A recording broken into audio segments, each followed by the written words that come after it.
জানার আগ্রহ একটি প্রশ্ন, নবী করিম সাল্লাল্লাহু আলাইহি ওয়াসাল্লাম যেদিন এই পৃথিবী ছেড়ে চলে গেছেন ওই দিন কি জশ্নে জুলুস, আনন্দ মিছিল, খুশিতে আত্মহারা হয়ে বিভিন্ন মাহফিল মিটিংয়ে অন্যের সমালোচনা করা ঠিক? আপনি ভাই সুন্দর প্রশ্ন করেছেন।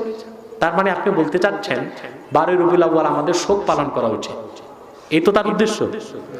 না, আপনি ভুল বুঝেছেন। প্রথম কথা হচ্ছে 12 রবিউল আউয়াল নূর নবী মুহাম্মদ সাল্লাল্লাহু আলাইহি ওয়াসাল্লাম বিদায় নিয়েছেন, এটা সব ঐতিহাসিক একমত না। কথা বুঝতে পারছেন? কিন্তু রবিউল আউয়াল মুহাম্মদ সাল্লাল্লাহু আলাইহি ওয়াসাল্লাম আগমন করেছেন, ইবনে ইসহাক, ইবনে হিশাম সহ পৃথিবীর শ্রেষ্ঠ সিরাত প্রণেতাগণ একমত। তর্কের খাতিরে মেনেই নিলাম আমার নূর নবী মুহাম্মদ সাল্লাল্লাহু আলাইহি ওয়াসাল্লাম 12 রবিউল আউয়াল বিদায় নিয়েছেন, কিন্তু তাই বলে শোক করা যাবে না।